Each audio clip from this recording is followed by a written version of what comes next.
Sur les eaux sans bateau.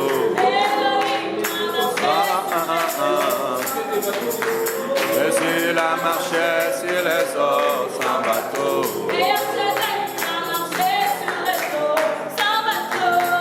Jésus la marchait sur les eaux sans bateau. Sans bateau, sans bateau, sans bateau, sans bateau.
Chaque chose a son temps et nous allons écouter la parole de Dieu.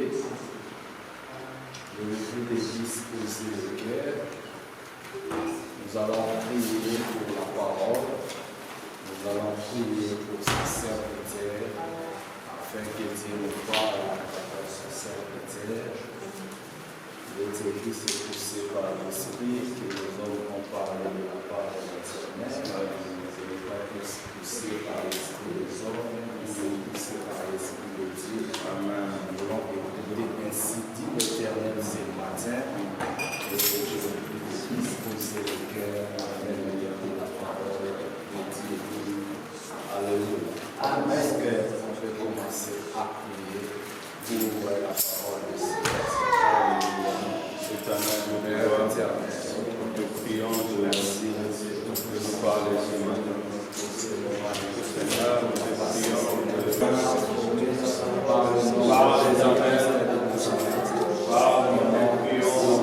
bien-aimé, je t'attends encore prier. Est-ce que tu peux lever ta voix et prier? Lève ta voix et prie. Dis à l'Éternel de te parler ce matin, car la voix de l'Éternel guérit, la voix de l'Éternel restaure, la voix de l'Éternel change la destinée d'une personne. L'Éternel parle à travers ton serviteur. Dans le nom de Jésus. Bien-aimé, tu vas prier pour ton cœur. Vous savez, si le Seigneur Jésus est venu aujourd'hui, il y a beaucoup qui ne vont pas aller au ciel parce que leur cœur n'est pas prêt. Tu vas dire à l'Éternel de guérir ton cœur, de te restaurer. Tu vas dire à l'Éternel de te préparer pour son enfant, de te transformer, de te changer. Le but de la parole de Dieu, c'est là, c'est de transformer nos vies, de restaurer nos vies. Je veux déclarer qu'il a établi le ministère de ministres, de prophètes, de pasteurs, des évangélistes pour l'édification de l'Église, oui, tu peux être édifié. Pour la sanctification des saints, oui, tu dois être sanctifié. Mais aussi pour atteindre la statue parfaite de Christ, pour devenir comme Christ. Et là, ça doit se passer à travers les changements de ton être. Tes pensées doivent changer. Tes paroles doivent changer. Ton cœur va changer. Ta vie doit changer pour ressembler à Christ. Est-ce que tu peux prier dans ce sens au nom de Jésus? Dis Éternel, à chaque fois que je viens dans ton assemblée, à chaque fois que je m'approche de toi, Seigneur, à chaque fois que j'écoute ta parole, Tu me donnes une portion de toi. Car il est écrit, Éternel, à tous ceux qui ont reçu ta parole, tu les as appelés des dieux. Donc ta parole transforme nos vies. Ta parole nous donne une portion de toi, car ta parole est Dieu lui-même. Donne-nous, Père éternel, ta personne. Donne-nous, Père éternel, ton image. Donne-nous ton caractère. Donne-nous ta pensée, Seigneur. En écoutant ta parole, nous voulons avoir ta pensée. Nous voulons être dans ta pensée, Seigneur. Nous voulons réellement te refléter, Seigneur, par nos actes, par nos œuvres, par nos paroles, par nos pensées, Père éternel, par nos attitudes, par nos comportements, Père éternel, dans notre quotidien, au nom de Jésus-Christ. Soyez saints, car je suis saint, moi, l'Éternel, votre Dieu. C'est la recommandation de nos enseignements ce jour dans les livres de Lévitique. Tu vas dire à l'Éternel de t'aider à être saint, de te purifier à travers l'eau de sa parole. On veut être saint, on veut être un peuple saint, un peuple mis à part. C'est ce qu'il attend de nous ce matin. Est-ce que tu peux prier dans ce sens? Dieu éternel, je veux être saint. Fais-moi un saint. Je veux être saint. Je veux être saint. Je veux marcher selon tes voies, selon ta parole. Je veux faire la différence, Père éternel. Tu nous as mis à part. Dieu éternel, tu m'as tiré du monde. Tu m'as fait sortir du monde, Père éternel. Pour faire de moi ton peuple. Pour faire de moi ce peuple qui marche dans tes préceptes, dans ta parole. Ce peuple qui marche. Tu vas maintenant prendre l'autorité dans le nom de Jésus contre toute œuvre de la chair qui te combat. Tu vas prendre l'autorité au nom de Jésus contre tout esprit en toi qui te combat, qui t'attire vers le bas. Tu veux avancer, tu veux servir l'Éternel, tu veux t'épanouir, mais l'esprit te retient, la fornication te retient, le mensonge, l'impudicité te retient, les liens familiaux te retiennent, ils t'empêchent d'avancer. Tu vas prendre l'autorité au nom de Jésus-Christ. Tu vas te débarrasser dans le nom de Jésus. Aucun esprit ne peut me retenir, aucune puissance ne peut me retenir. Rien ne peut m'empêcher d'avancer au nom de Jésus.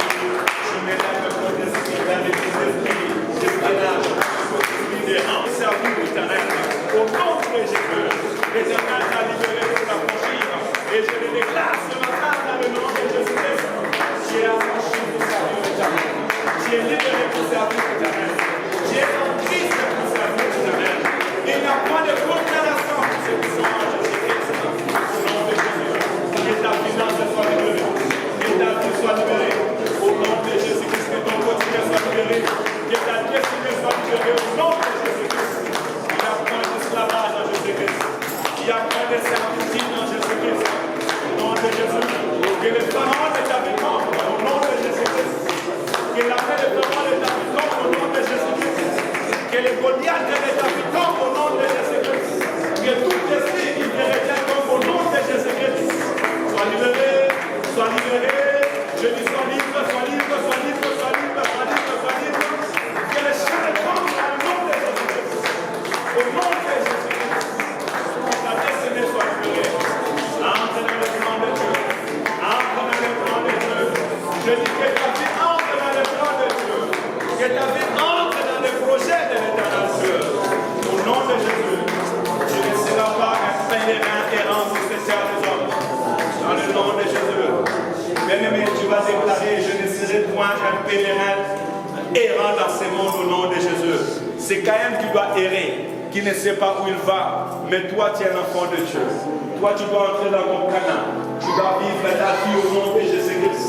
Tu vas vivre ce que l'Éternel a écrit pour ta vie dans le nom de Jésus. Est-ce que tu peux prier dans ce sens? Tu dis, je ne suis pas errant. Je ne suis pas né pour errer dans ce monde. Je ne suis pas né pour passer mon temps sur cette terre des hommes. J'écrirai mon histoire dans le nom de Jésus-Christ. J'écrirai ma destinée. Viens me prie, parle. Tu parles aux esprits. Parle, sois libre de parler ces choses. Même si tu ne comprends rien, parle, commence à déclarer. Tu dois te parler, tu dois travailler. Tu dois avoir des enfants, tu dois avoir ta maison.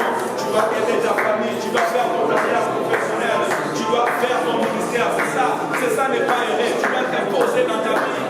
Les choses que Dieu a mis en toi, tu dois prier au nom de Jésus-Christ devant le monde. Tu dois prier et vivre dans ta destinée au nom de Jésus-Christ.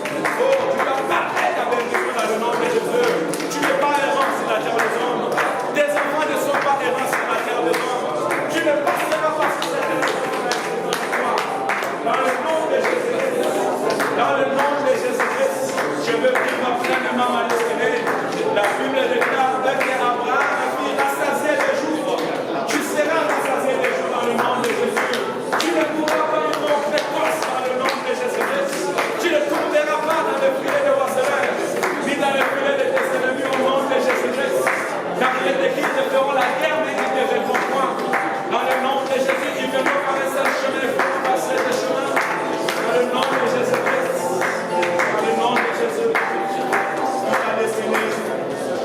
ta destinée.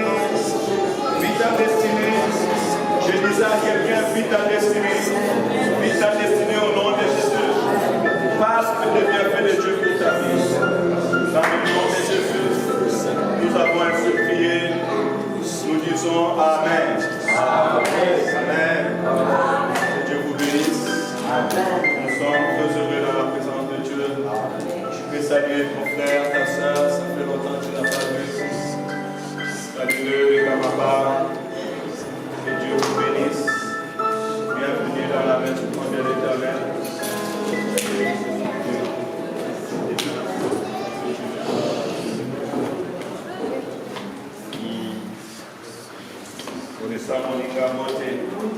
Je suis heureux de te voir dans la maison de l'Éternel.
Depuis le dimanche dernier, nous avons commencé l'enseignement dans les livres des Lévitiques.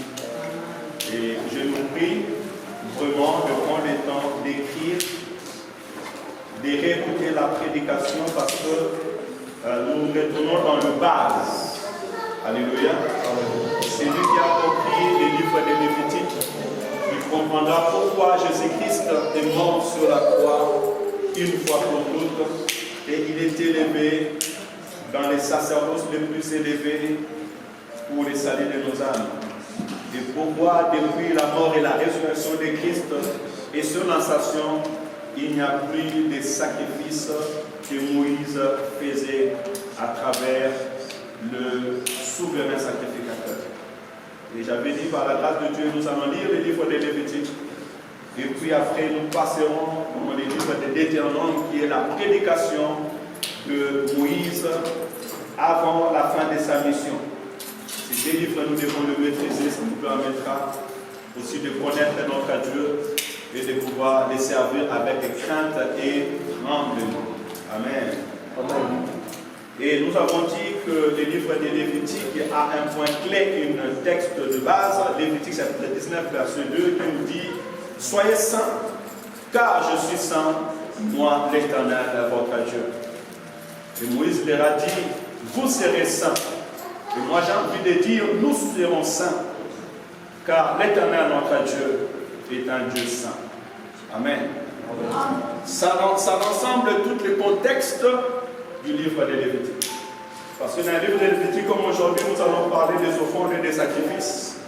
Le livre de Lévitique, c'était une ouverture que Dieu vient donner à son peuple. Il leur donne un lieu, un moyen par lequel ce peuple pourra se sanctifier et s'approcher de lui. Alléluia. Lévitique, c'est un livre de l'amour de Dieu au milieu de son peuple. Parce que le désir de Dieu, c'est être au milieu de nous. Amen. Amen. Le désir de Dieu, c'est être avec toi, marcher avec toi tous les jours. Et il a mis aussi, à travers les livres de Lévitique, nous voyons que Dieu va mettre un plan de pardon, un plan de sanctification, pour que son peuple marche avec lui selon sa pensée et selon son désir.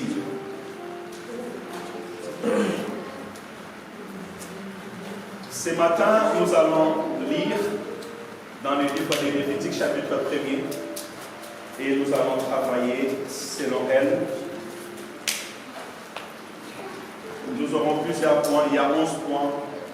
Je ne pense pas, à faute du temps, qu'on pourra tous les finir, mais j'ai tout mon temps afin d'enseigner le peuple de Dieu. Alors nous allons nous lever par la grâce de Dieu, lire le livre de Lévitique, chapitre 1er, verset 17. L'Éternel appela Moïse de la tente de la rencontre. Il lui dit, transmets cette instruction aux Israélites. Et dit, parle aux enfants d'Israël. Il commence à donner des directives. Tout à l'heure, nous parlons à table d'assignation et du tabernacle parce qu'il s'agit bien d'un lieu où Dieu voulait parler au peuple. Sachez qu'il y a un lieu où Dieu a choisi pour faire éclater sa gloire. Alléluia. Et il l'a établi au milieu de ce peuple. Voilà pourquoi vous verrez Jésus-Christ va dire à ses disciples, par exemple, ne vous éloignez pas de Jérusalem. Restez là. Et quand il disait cela, c'était synonyme de la chambre haute. Un lieu que l'Éternel avait choisi ces jours-là pour qu'il puisse recevoir le Saint-Esprit et commencer à servir l'Éternel selon que l'Esprit les avait envoyés. Ici, Dieu premièrement nous montre qu'il a choisi un lieu qui était la tente d'assignation, là où le peuple pourrait aller entrer à la présence de Dieu. Amen. La volonté de Dieu, c'est d'habiter au milieu de son peuple. La volonté de Dieu, ce n'est pas que tu erres, que tu sois loin de lui. Mais sa volonté est qu'il habite au milieu de nous. Ici, dans le premier chapitre, je vais donner vraiment une grande conclusion. Après, je vais commencer à entrer dans le détail. On voit principalement que Dieu nous présente les sacrifices ou les offrandes. On voit trois types des offrandes. Le premier type d'offrande, ce sont des offrandes ou des holocaustes de gros bétail. Quand on parle de gros bétail, on parle de vaches, on parle de veaux, de taureaux.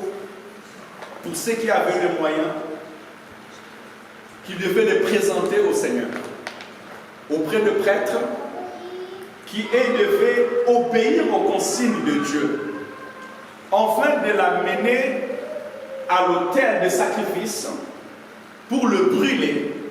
Et si cela a été fait selon la volonté de Dieu, c'est en ce moment que ça devient un sacrifice d'agréable odeur à l'Éternel.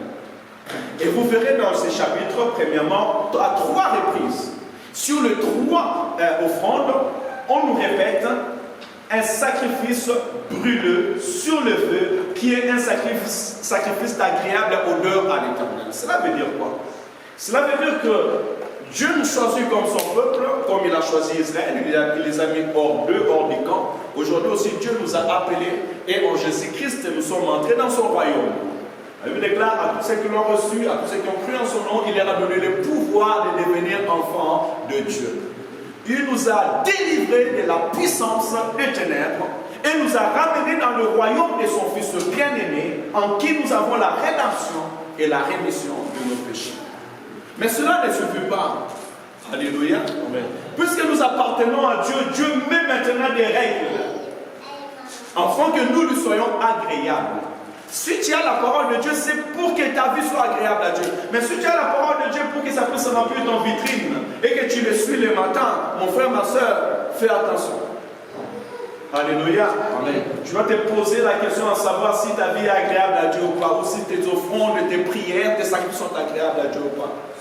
Ainsi, le prophète va nous dire, ou bien le prophète va nous dire, la prière d'un pécheur est une abomination devant Dieu, mais la prière des hommes justes lui est agréable. Qu'est-ce qui fait que ta vie soit agréable devant Dieu? C'est lorsque, non seulement tu offres à Dieu ou tu te donnes à Dieu, mais tu te donnes à Dieu selon ses préceptes. Alléluia. On ne s'approche pas de Dieu comme on veut. 2 fils des souverains sacrificateurs sont morts parce qu'ils ont voulu offrir à Dieu comme ils voulaient. Alléluia. On a eu le deuxième type aussi de sacrifice. Ils devaient apporter des moutons ou des chèvres dans ces 2 petits bétails. Cela veut dire que ceux qui avaient beaucoup de moyens pouvaient amener gros. Comme le roi Salomon, lorsqu'il est devenu roi, il a fait 2000 bœufs. qu'il a donné pour les seigneurs. Mais celui qui n'avait pas de moyens, il pouvait apporter un mouton, il pouvait apporter un chèvre. Mais le plus important, il devait l'apporter. C'était pas eux qui devaient l'offrir. Le prêtre devait le prendre et le prêtre devait obéir aux consignes de Dieu pour pouvoir le mettre sur les sacrifices afin qu'elle soit d'une offrande agréable à l'Éternel. Le troisième sacrifice était des oiseaux, des pigeons, parce que je ne peux pas acheter un gros mouton ou je ne peux pas, je peux pas acheter un gros vache, une grosse vache, mais je peux m'acheter un pigeon. Je la ramènerai, le sacrificateur obéira aux consignes que Dieu lui a données. Ainsi, serviteur, servant de Dieu, sacrificateur, parce qu'il y a souverain sacrificateur, il y a sacrificateur et il y a Lévi. Tous se sont appelés à servir Dieu, mais chacun selon les plans ou selon l'ordre que l'Éternel lui a donné. Voilà pourquoi aujourd'hui vous verrez qu'il y a plusieurs serviteurs à l'église, mais chacun a son rôle. Mais vos rôles doivent se conformer à la pensée, à la volonté de Dieu. Ainsi, on ne sert pas Dieu selon ses pensées. Lorsque tu veux commencer à servir Dieu, tu dois apprendre à servir l'Éternel. S'il y a des choses que tu ne comprends pas, tu peux t'approcher du pasteur pour comprendre, afin que tu sers l'Éternel selon sa volonté. Amen, amen. Écoutez, il y a quelque chose, un détail très important, la Bible nous dit, lorsque l'homme a porté son sacrifice devant Dieu, et là encore, les sacrifices qu'on nous montre ce matin, c'est les sacrifices d'expiation. C'est quoi les sacrifices d'expiation? C'est les sacrifices de pardon des péchés. Qu'est-ce que l'homme faisait? L'homme venait, il prenait sa main, il mettait sur la tête de l'animal et il confessait tous ses péchés. En confessant tous ses péchés, il parlait et les sacrificateurs allaient égorger l'animal, récupérer les sangs. Alléluia. Et on l'offrait, et cette personne-là, en fait, c'était comme si il y avait une transmission de ses péchés par l'animal. Et puisqu'il y avait les sangs, il faut savoir que le sang a un grand rôle dans le monde spirituel. Ainsi, vous voyez, le monde des esprits ont compris ces choses et ils font des sacrifices. Amen, amen. Amen. Et je vais ouvrir une parenthèse pour les femmes. On dit que cet homme devait mettre, une femme devait mettre la main sur l'animal, sur sa tête. Il devait parler ses péchés et on tuait l'animal.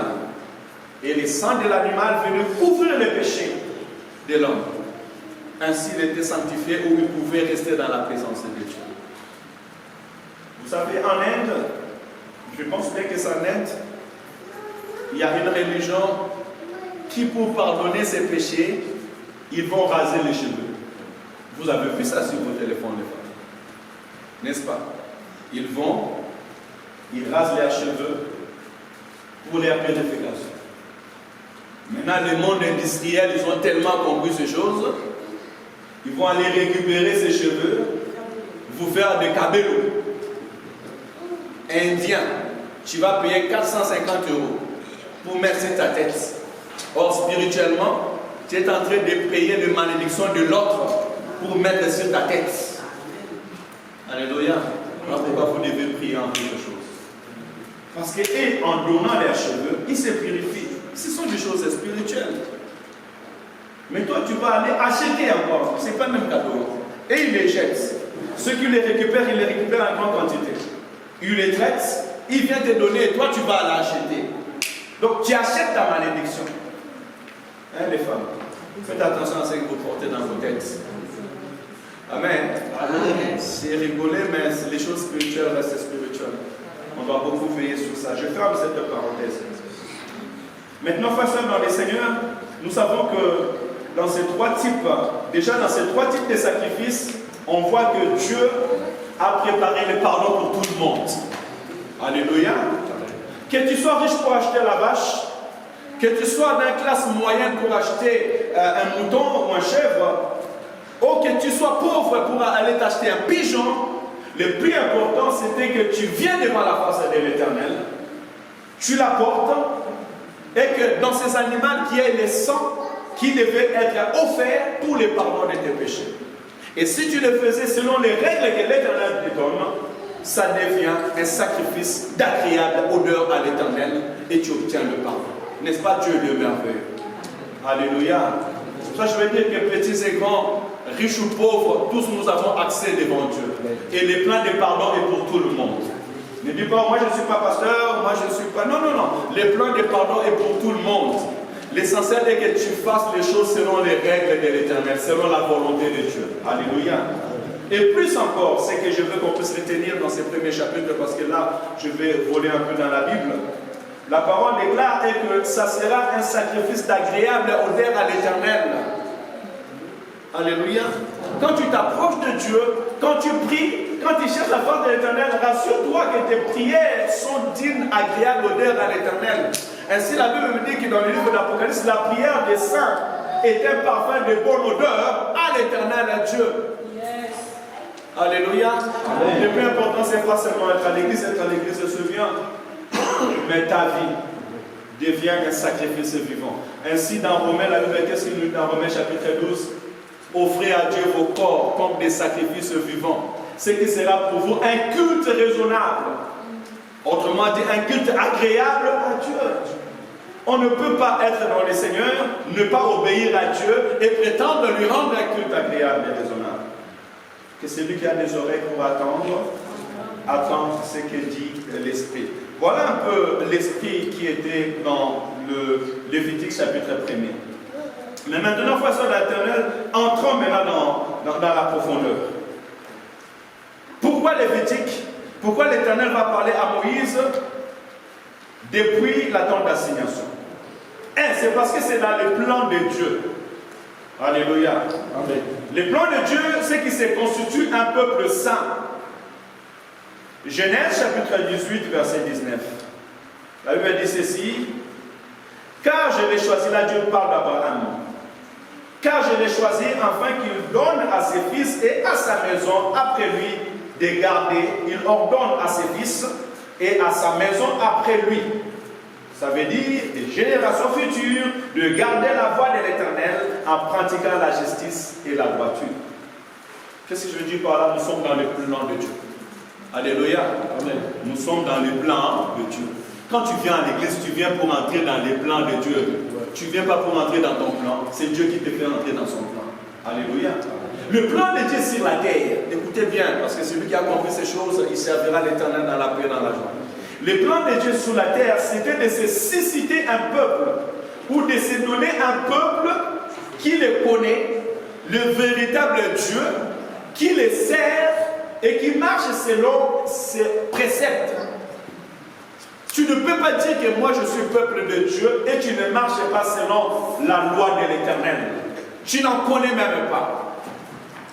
Dans les règles de la justice de la loi, même en France, il est écrit que tout citoyen est censé connaître la loi, ne pas ignorer la loi. Quand tu vas au tribunal, les juges prétendent que tu connais la loi. Voilà pourquoi on vous dit, si tu ne peux pas aller te défendre seul, va chercher un avocat qui va aller te défendre. Parce que tu es censé connaître la loi. Mais tu es enfant de Dieu, tu viens à l'église de Dieu, tu ne connais pas la parole de l'Éternel. Comment tu vas être d'abord agréable à Dieu? Parce que c'est la parole de l'Éternel qui nous rend agréable à Dieu. Avant de chercher à fuir les péchés et fuir les mal. Parce que si tu ne connais pas la parole de Dieu, tu ne connaîtras pas les biens et le mal. Et tu feras le mal inconsciemment. Et tu tomberas dans ton péché parce que celui qui pêche inconsciemment pêche. Et vous verrez dans la parole de Dieu que les enfants d'Israël devaient venir se sanctifier pour les péchés qui sont tombés coupables dans l'ignorance. Alléluia. Donc ça veut dire que tout enfant de Dieu n'est pas appelé à rester dans l'ignorance. Commence à lire la parole de Dieu. Alléluia. Je retourne dans le plan de Dieu. Dans le plan de Dieu, il est simple. Dieu va appeler Moïse. Il va lui faire sortir de son pays. La Bible déclare, il a dit à Moïse, je pense, Genèse chapitre 12, va-t'en de ton pays, de ta patrie. Va vers là où je t'enverrai. Et là, je ferai de toi une grande nation. Dieu commence d'abord à nous détacher du monde. À te détacher de tes amis. À te détacher de tes habitudes, de tes conforts, de tes péchés chéris. Alléluia. Pour maintenant te faire entrer dans son plan. Elle me dit qu'Abraham a naquit Isaac et Esaü. Non. Naquit Isaac. Abraham a eu Isaac. Après, il y a eu d'autres enfants, bien sûr, de ses concubines plus tard. Et d'Isaac naquit Jacob et Ésaü. La Bible dit que Dieu a aimé Jacob plus que son frère aîné. Et de Jacob naquit 12 enfants.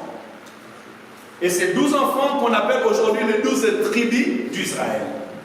Alléluia. Dans les 12 tribus d'Israël ou les 12 enfants, parce qu'aujourd'hui Jacob a reçu le nom d'Israël parce que Dieu lui a donné le nom d'Israël. La Bible déclare que pendant la nuit, l'ange apparut à Jacob. Il s'est battu avec lui pendant la nuit et à l'aube du matin, Jacob lui a dit, je ne te laisserai pas si tu ne me bénis pas. La Bible déclare, Dieu lui a demandé comment tu t'appelles. Il a dit, je m'appelle Jacob. Et Dieu lui a dit, tu t'appelleras désormais Israël. C'est lui qui a combattu avec Dieu qui a gagné et qui a combattu avec les hommes qui a gagné. Alléluia. Sois puissant devant Dieu, tu vaincras le monde. Je dis, sois fort devant Dieu, tu vaincras le monde. Sois un homme de prière, sois un homme de jeûne de prière, sois un homme de principe, une femme de principe. Sois un homme, une femme qui craint l'Éternel, qui marche selon la parole de l'Éternel. Tu vaincras le monde. Alléluia. Alléluia. Je t'ai dit, tu vaincras le monde. Alléluia. Il y aura des combats, mais tu seras plus que vainqueur. Alléluia. Il y aura des obstacles, mais tu sauteras ces obstacles-là. Alléluia. Le monde ne pense pas que tu es rabaissé, mais l'Éternel te relèvera. Pourquoi? Parce que tu te tiens devant la face de Dieu et tu t'attaches à l'Éternel Dieu. Dieu va choisir Jacob qui devient Israël, Jacob qui va avoir 12 enfants. Et comme on nous a enseigné dans le temps passé, la Bible déclare que parmi les 12 enfants de Jacob, l'un d'eux va trouver grâce aux yeux de l'Éternel, il s'appelle Joseph. Joseph va trouver grâce aux yeux de l'Éternel et Dieu va élever Joseph dans le pays de l'Égypte, parti comme esclave. Dieu va l'élever comme un gouverneur. Dans le but d'attirer sa famille ou les enfants d'Israël en Égypte.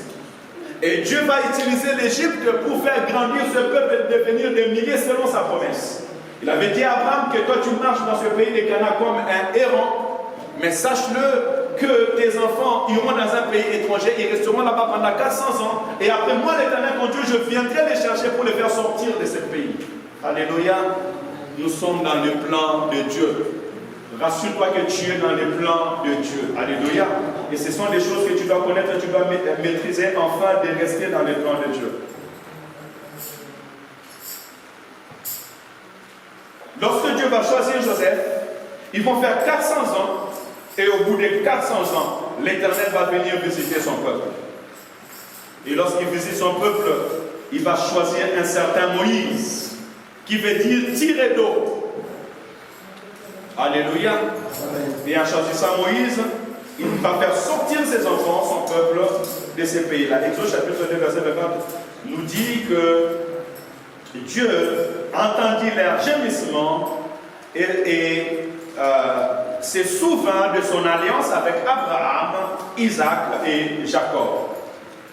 Dieu choisit alors Moïse pour conduire son peuple hors de l'Égypte. Après la sortie d'Égypte, Dieu voulait faire d'Israël un peuple qui lui appartient et marche selon ses commandements. Jusque-là, on est bon, n'est-ce pas? Amen. Alléluia. Amen. Dieu va faire un grand scénario. Il va prendre une personne et il va faire sortir des milliers. Je voudrais dire à quelqu'un, en toi il y a des milliers. Amen. En toi il y a des nations. Amen. En toi il y a un plan de Dieu. Amen. Alors ne néglige pas ta vie. Prends ta vie au sérieux. Forme tes enfants. Amène-les aux études qui vont étudier. Prépare-le parce qu'ils ont une mission sur la terre des hommes. Alléluia. C'est pour ça qu'il faut ça dans le Seigneur. Tu ne passeras pas pèlerin errant sur la terre des hommes. On est tous des pèlerins. Mais on n'est pas tous des errants. Alléluia. Amen. Parce qu'on est pèlerin parce que notre Canaan, elle est céleste. Là où Christ est, nous y serons. Je dis là où Christ est, je serai. Amen. Et c'est ça la volonté de Christ.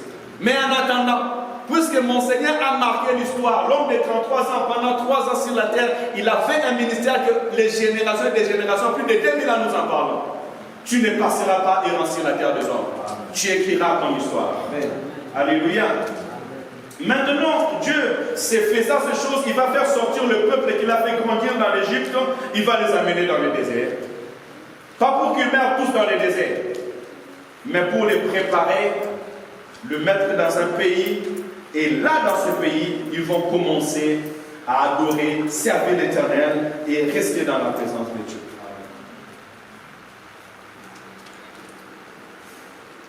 Nous parlons de la délivrance, je suis passé de la délivrance. Maintenant, écoutez maintenant. Dieu il est bon, n'est-ce pas? Dieu s'est fait un peuple. Il a délivré son peuple, comme Dieu aussi t'a délivré. Mais la Bible déclare ceci, je serai en vous. Amen. Bientôt le monde ne me verra plus, mais vous me verrez. Parce que je serai en vous. Aujourd'hui, nous sommes devenus le tabernacle, le temple de Dieu, où il habite dans nos cœurs. Mais les enfants d'Israël, Dieu voulait être au milieu d'eux. Il va leur donner des ordonnances, mais aussi pas que. Il va maintenant établir son tabernacle au milieu d'eux, pour l'attente d'assignation. Amen. Et je me dis par là qu'il n'y a pas de sacrifice sans tabernacle. C'est pour ça que je suis retourné. Il n'y a pas de sacrifice sans tabernacle. C'est quoi les tabernacles? Le tabernacle est aussi appelé en hébreu Mishkan, signifiant demeure ou habitation. Voilà. Dieu voulait avoir une habitation au milieu de son peuple. Ainsi Jésus-Christ va nous dire, mais voici je me tiens à la porte et je frappe. Si quelqu'un attend ma voix et ouvre la porte, j'entrerai chez lui, j'habiterai avec lui, je souperai avec lui et avec moi. Et quand je parle de tente d'assignation, c'était une tente où l'arche de l'alliance, ou dans laquelle il y avait l'arche de l'alliance, et la tente aussi était dans les les sangs, il les découpait, il lavait et il allait brûler sur l'autel de sacrifice. Et c'était les sacrificateurs qui le faisaient. Il y avait aussi la cuve de rein, ou bien autrement dit la cuve de purification, parce que tu ne pouvais pas aller servir Dieu sans te purifier. Alléluia. Là, c'était tout autour. Maintenant, il y avait la tente elle-même qui était dans le tabernacle. Parce que le tabernacle elle-même était entouré. Et à l'intérieur, on trouvait le lieu saint. Donc, supposons que la chair est le lieu très saint. La tente, elle, était le lieu saint. Et dans le lieu saint, on trouvait les chandeliers qui restaient toujours allumés, qui étaient l'image aussi du Saint-Esprit, parce que les chandeliers ne devaient pas s'éteindre. Le prêtre devait se rassurer que la lampe demeure allumée et il mettait l'huile en tout moment. Ainsi, frères et sœurs, dans le Seigneur, Jésus-Christ va dire, je prierai le Père qui vous envoie le consolateur, le Saint-Esprit de Dieu, qui va demeurer éternellement avec vous. Alléluia. Le feu du Saint-Esprit ne doit pas s'éteindre en vous. Ainsi, la Bible me dit qu'il vous baptisera du Saint-Esprit et de feu. Celui qui marche dans cette génération doit marcher avec le Saint-Esprit. Alléluia. Et vous voyez déjà dans cette image, depuis les temps, comme Dieu lui-même avait préparé, de sorte que lorsque les enfants d'Israël sont en train de marcher, ils vont marcher, mais le Saint-Esprit doit toujours être là. Il ne doit jamais s'éteindre. Ainsi, les chandeliers ne pouvaient jamais s'éteindre dans le lieu saint. Dans le lieu saint, on trouvait aussi la table de pain de proposition et l'autel du parfum. Et le parfum devait toujours être là, brûlé devant Dieu. On mettait de l'encens dessus. Ainsi, frères et sœurs, dans le Seigneur, ce parfum est aussi l'image de tes prières. La Bible déclare que la prière des saints est un parfum de bonne odeur devant Dieu. Alléluia. On trouvait même déjà le pain que les sacrificateurs devaient manger. Mais Jésus-Christ a dit une chose, prenez ceci et ma chair et mon sang que j'ai donné pour vous, pour le pardon de vos péchés. Vous voyez, dans toutes ces images, il y avait déjà des choses à venir que l'Éternel était en train de préparer. Dans le tabernacle, il y avait maintenant le lieu très saint. Le lieu très saint était séparé par un rideau. Ça veut dire que je suis là. Supposons que là je suis dans le tabernacle. Ici c'était fermé. Vous serez même hors le parvis. Entrez dans le parvis. Prenez les sacrifices. Donnez au prêtre. Parce qu'il y a le prêtre et les souverains des sacrificateurs. Ou bien il y a les sacrificateurs et les grands sacrificateurs. Les sacrificateurs pouvaient prendre des moutons, on va dire aujourd'hui, le pasteur et le roi de l'église, il y a un berger. Et le berger va aller prendre les sacrifices. Il va faire tous ces sacrifices. Le souverain sacrificateur a pour rôle de regarder, de contrôler que tout se passe bien. C'est ça le rôle aussi du pasteur. Je dois surveiller que tout se passe bien à l'église. Que tu vis ta vie chrétienne selon la pensée, selon la volonté de Dieu. Et que tu es en train de croître spirituellement dans la volonté de Dieu. Alléluia. Alors je dirais à quelqu'un, permets-moi de bien faire mon travail. Dis au pasteur, pasteur, fais bien ton travail. Toi aussi, permets-moi de bien faire mon travail. Je dois me rassurer que tu es en train de croître spirituellement. Que tu marches dans la crainte de l'Éternel. Que tu pries, que tu choisis la pensée de Dieu. Et aussi que tu marches dans les plans de Dieu. Alléluia. Amen. Ça, c'est mon rôle. Et je bénis le Seigneur parce qu'il m'a fait confiance. C'est pas facile, hein? Que Dieu te fasse confiance pour perdre son peuple. Qu'il a acquis par son sang. Nous sommes arrivés dans le lieu très saint. Et le lieu très saint, il était séparé par une voile, comme je viens de vous dire. On y trouvait l'arche de l'alliance, avec les propriatoires et les chérubins. Là, vous aurez ça à l'image. Dans le lieu très saint, on n'y entrait qu'une seule fois dans l'année. Alléluia. Ces images, tu dois le comprendre pour que demain tu puisses comprendre pourquoi Jésus-Christ est mort seulement une seule fois pour ôter nos péchés. Et depuis, il est monté dans les lieux célestes.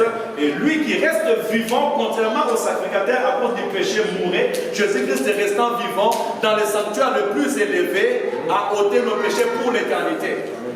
Alléluia. Et depuis la venue de Jésus-Christ est monté sur la croix comme souverain sacrificateur, on ne parle plus de sacrifice que Moïse a parlé. Nous sommes entrés dans la nouvelle alliance. Tu dois d'abord comprendre ici que le souverain sacrificateur, lui avait pour rôle, une fois dans l'année, d'entrer dans les lieux très saints, seul, pour aller offrir le sacrifice du pardon pour tous les peuples. Alléluia.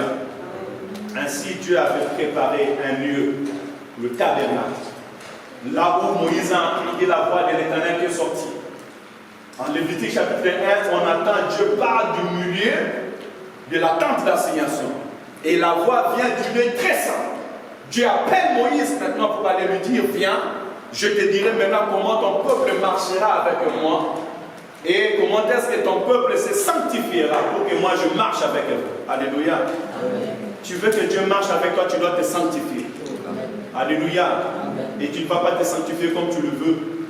Tu viens demander pardon à Dieu comme tu le veux. Tu viens prier comme tu le veux. Non. Tu vas te sanctifier selon l'ordre de l'Éternel. Selon la parole de l'Éternel. Ainsi Dieu marchera avec toi. Amen. Amen. Amen. Là, nous sommes encore en train de parler de l'Ancien Testament, mais c'est l'ombre des choses à venir. Celui qui a compris ces choses est complètement béni. Nous avons la tente d'assignation, le lieu de rencontre de Dieu avec son peuple, l'habitation de Dieu avec son peuple. Pourquoi? Parce qu'à un moment, si vous lisez bien la Bible, vous verrez que Dieu, Moïse était en train de parler avec Dieu face à face, livre d'Exode. Moïse parle avec Dieu face à face devant la tente d'assignation. Donc c'était un lieu de rencontre. Moïse n'avait plus besoin d'aller monter à la montagne. Oh, Dieu est d'amour, Dieu est bon. Moïse d'abord devait monter à la montagne, faire des efforts physiques, aller à Mont Sinaï, rester comment toujours pour parler avec l'Éternel. Mais puisque Dieu a avancé avec eux, Dieu ne permettra plus à Moïse de faire marche arrière. Avec Dieu, on ne fait plus marche arrière. Avec Dieu, on avance. Alléluia. Et lui, il a prévu pour que tu puisses avancer. Au moins que tu ne comprends pas que Dieu veut que tu avances. Amen, amen. Et là, Dieu va faire la tente d'assignation, le tabernacle, où il va habiter avec son peuple. Maintenant, la tente d'assignation, on vient de le dire tout à l'heure, qu'il y avait les souverains sacrificateurs pour faire le sacrifice au milieu du peuple. Premièrement, un sacrificateur, c'est qui un sacrificateur? Le sacrificateur avait une fonction essentielle dans le culte d'Israël. Hébreux 5, 11. Je vous encourage, quand vous lisez les livres de Lévitique, il faut lire aussi parallèlement. Tu lis les livres de Lévitique, tu lis parallèlement les livres des Hébreux. Parce que Paul, je dirais l'apôtre Paul, est en train de décortiquer le sacrifice et il nous montre Christ comme souverain sacrificateur. Donc, vous voulez comprendre les livres de Lévitique, lisez aussi les livres des Hébreux et vous allez comprendre en détail. L'apôtre Paul nous dit, en effet, tout souverain sacrificateur pris du milieu de l'homme est établi pour les hommes dans les services. Écoutez-moi bien, serviteurs, servants de Dieu. En effet, tout souverain sacrificateur pris du milieu des hommes est établi pour les hommes dans les services de Dieu, afin de présenter des offrandes, des sacrifices pour le péché. Alléluia. Amen. Dieu t'a choisi au milieu de son peuple et t'a établi pour eux, pas pour toi-même. Hein, papa Eric? Tu ne seras pas berger pour toi-même. Moi, je suis berger, non. Dieu t'établit pour eux. Ainsi, la Bible déclare que mes brebis écouteront ma voix et la suivent. Je suis le bon berger. Le bon berger donne sa vie pour ses brebis. Alléluia. L'Éternel est mon berger, je ne manquerai de rien.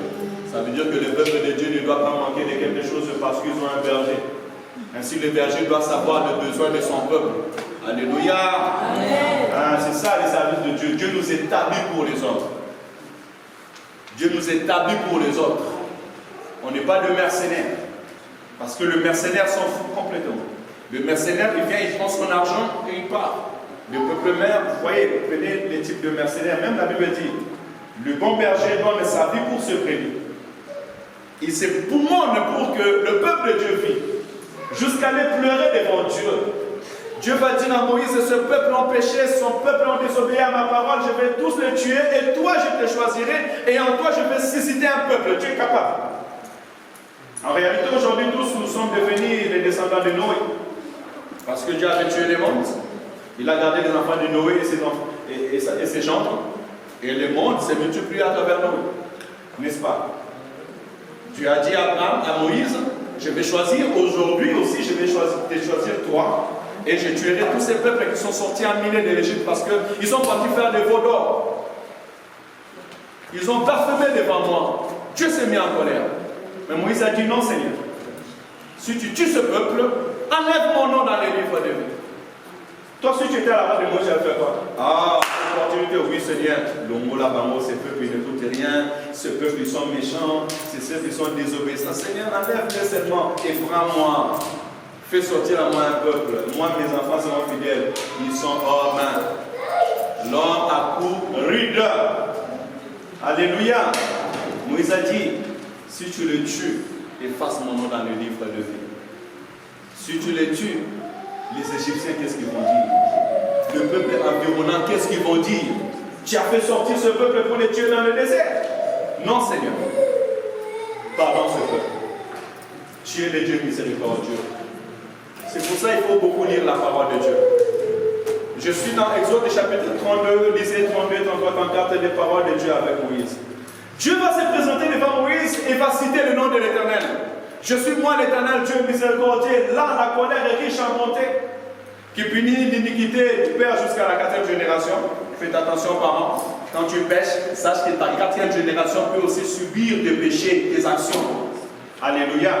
Parce que la loi de l'esprit est que le péché d'un père, d'une mère, peut être puni par Dieu jusqu'à la 4e génération. Donc ne laisse pas que tes enfants puissent souffrir à cause de toi. Alléluia. Ainsi nos actions doivent être contrôlées au nom de Jésus. Plus pire encore parce que nous connaissons la vérité. Tu étais inconscient, mais aujourd'hui tu connais la vérité. Tout mauvais sémence que tu es en train de s'aimer, tes enfants peuvent les récolter. La Bible déclare que nos pères ont péché. Et c'est nous, on a mal dedans. Alléluia. Mais gloire soit rendue à Dieu. Le sang de Jésus-Christ a coulé pour ôter tes iniquités. Aujourd'hui, en Jésus-Christ, compteur à zéro. Il faut que tu ne blasphèmes pas devant le Saint-Esprit. Parce qu'aujourd'hui, nous sommes devenus un peuple conscient. Si tu es dans le Seigneur et tu pêches contre le Saint-Esprit. Et la Bible déclare et que pêche contre Jésus-Christ sera pardonné, mais contre le Saint-Esprit, les péchés ne seront pas pardonnés. Faisons attention à une chose spirituelle. Alléluia. Il y a le plaisir, il y a aussi des cicatrices et le 7e de plaisir. Le plaisir, elle est cuite, elle est bien, propre, j'en dis rien, mais j'en garde des cicatrices.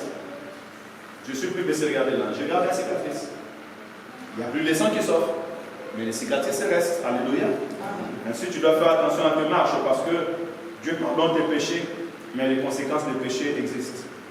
On peut porter sur nous. Et Dieu nous parle ces choses pour que nous fassions attention à cela. Je vais avancer. Donc on voit ici, Dieu a mis la tente d'assignation, mais il a établi aussi des sacrificateurs. Leur rôle était de servir le peuple. Ainsi Dieu a établi par Jésus-Christ aujourd'hui dans la nouvelle alliance ses ministres, et le ministre de Dieu, leur rôle est de servir. La Bible me dit, comme je l'ai dit tout à l'heure, il a établi des pasteurs, des prophètes, des évangélistes, des docteurs pour la sanctification des saints, pour l'édification de l'Église, jusqu'à ce qu'ils atteignent la stature parfaite de Christ. Donc ils sont au service. Ta vie doit changer. Alléluia. Tu dois commencer à comprendre la parole de Dieu, comprendre le plan de Dieu comme je t'ai dit maintenant. Et si tu ne comprends pas, le pasteur est là. Demande-lui. Parle-lui. Approche-toi du pasteur. Il y a quelque chose que tu ne comprends pas. Pourquoi c'est dans ton besoin de connaître. Et c'est dans mon rôle de faire cela. C'est pour cela que Dieu nous aide, qu'on avance un peu plus vite dans les travaux et qu'on reprend nos écoles de formation publique. Alléluia. Parce que c'est le rôle de l'Église d'apprendre cela pour que l'Église soit bénie. Il y avait des sacrificateurs. Mais il faut savoir une chose. Les sacrificateurs servaient Dieu dans les sanctuaires. Mais les sacrificateurs, quand on parle des sacrificateurs, premièrement, ils étaient dans la tribu des Lévis. C'était les Lévis que Dieu a mis à part. Mais pas toutes les Lévis. Alléluia. Les sacrificateurs venaient dans la maison d'Aaron, les descendants d'Aaron. Aaron qui était souverain sacrificateur, et ses enfants étaient sacrificateurs, qui étaient censés au milieu de choisir un pour devenir sacrificateur après eux. Voilà pourquoi lorsque Moïse et Aaron vont désobéir à Dieu en frappant les rochers au lieu de parler aux rochers, Dieu va lui dire, toi tu n'entreras pas, Aaron aussi ton frère n'entrera pas, vous allez préparer Éléazar, fils d'Aaron, pour le oindre, afin que lui il prenne les relais comme souverain sacrificateur. Et Éléazar avait ses enfants. Lorsque Éléazar est devenu souverain sacrificateur, ses enfants sont devenus sacrificateurs. Jusqu'après lui, parmi ses enfants, Dieu va choisir un pour les servir. Alléluia. Ça, c'est quelque chose à connaître. Ainsi, vous verrez qu'à l'église, il y a des personnes qui travaillent. Il y a quelque chose que j'ai remarqué d'extraordinaire dans la Bible. Dieu va appeler Moïse. Moïse était un roi de Dieu. Alléluia. Dieu va établir le sacrificateur, en établissant le sacrificateur et son sanctuaire. Moïse n'avait pas rôle d'apporter les sacrifices sur l'autel. Mais c'était Aaron comme souverain sacrificateur que Dieu a établi pour apporter le sacrifice. Ainsi Dieu travaille. Mais ce qui est extraordinaire, Dieu va dire, prends Aaron, mets-le en place et oins-le. On arrivera prochainement parce que mon heure est avancée. Je pense qu'aujourd'hui on va s'arrêter sur les sacrificateurs. Moïse a oint les sacrificateurs. Et la Bible déclare, les sacrificateurs oints par l'huile. Alléluia. Pour servir Dieu dans les sacerdoces, tu dois être oint par un oint. On comprend? Amen. Tu dois être oint par un oint pour servir Dieu dans les sacrifices. Et tu dois savoir que cet homme-là, Dieu l'a oint, Dieu l'a choisi, Dieu l'a établi. Moïse était comme prophète.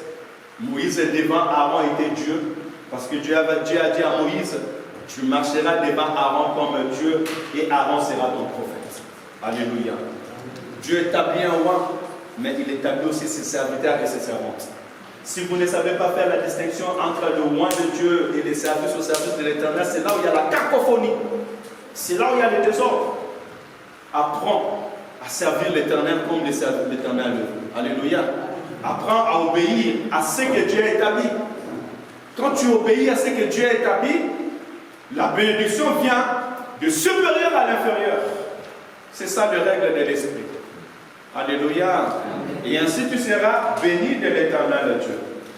Donc, à retenir, frères et sœurs dans le Seigneur, oui, il y a des sacrificateurs, mais les sacrificateurs sont tirés du milieu de Lévi, et ces Lévis-là, les sacrificateurs sont tirés du milieu de la famille d'Aaron. C'est comme ça que Dieu a fait ces choses. Pourquoi il a fait, c'est lui. Il a dit à ses disciples, ce n'est pas vous qui m'avez choisi, mais c'est moi qui vous ai choisi, c'est moi qui vous ai établi, afin que vous portez des fruits et que votre fruit demeure. C'est la volonté de Dieu.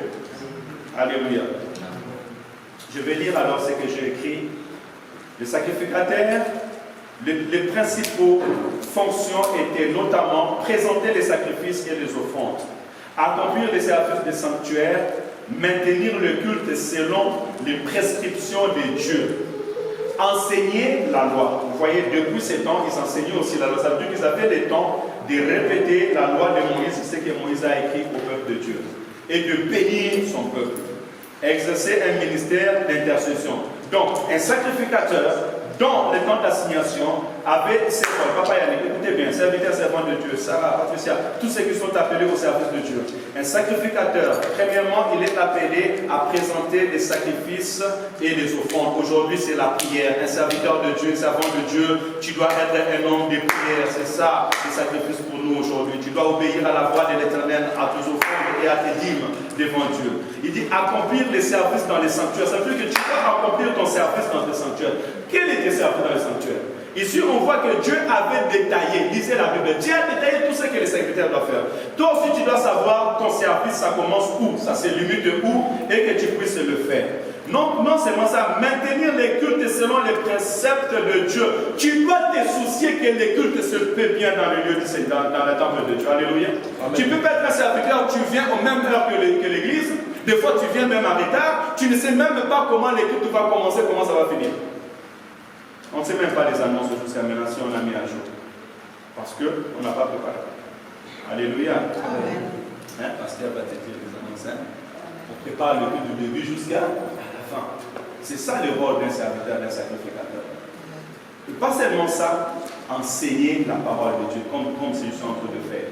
Que je sois là ou pas, le serviteur doit pouvoir enseigner le peuple de Dieu la pensée de Dieu. C'est pour ça que tous les serviteurs de Dieu affermis doivent connaître la parole de l'Éternel. Tu ne peux pas être sacrificateur si tu ne connais pas l'enseignement et si tu n'as pas la capacité d'enseigner. Et la Bible dit, tout ce que je t'ai enseigné, en présence de plusieurs, enseigne-leur aussi à des hommes, femmes capables d'enseigner les autres. Apôtre Paul à Timothée. Amen. Et bénir le peuple au sagem. Tu vas pouvoir bénir le peuple de Dieu. Alléluia. Je ne peux pas te bénir si Dieu ne m'a pas béni et si je ne suis pas un source de bénédiction. Ainsi, ta vie doit être impactée pour que tu deviennes un canal de bénédiction pour les autres. Alléluia. Un serviteur de Dieu va bénir le peuple. Tu ne dois pas maudire, tu dois bénir le peuple. Et le bénir dans tous les moyens de pouvoir le bénir. Ainsi, ta vie doit être forte, ta vie doit être puissante, afin que tu puisses bénir le peuple de Dieu. Jésus leur a dit, donnez-leur vous-même à manger. Donc, au-delà de guérison, de miracles, mais le peuple pouvait aussi manger et boire. Que Dieu nous bénisse et nous renforce au nom de Jésus. Exercer un ministère qui appelle. C'est Dieu qui appelle. C'est Dieu qui appelle. Est-ce qu'on peut acclamer pour la parole de Dieu?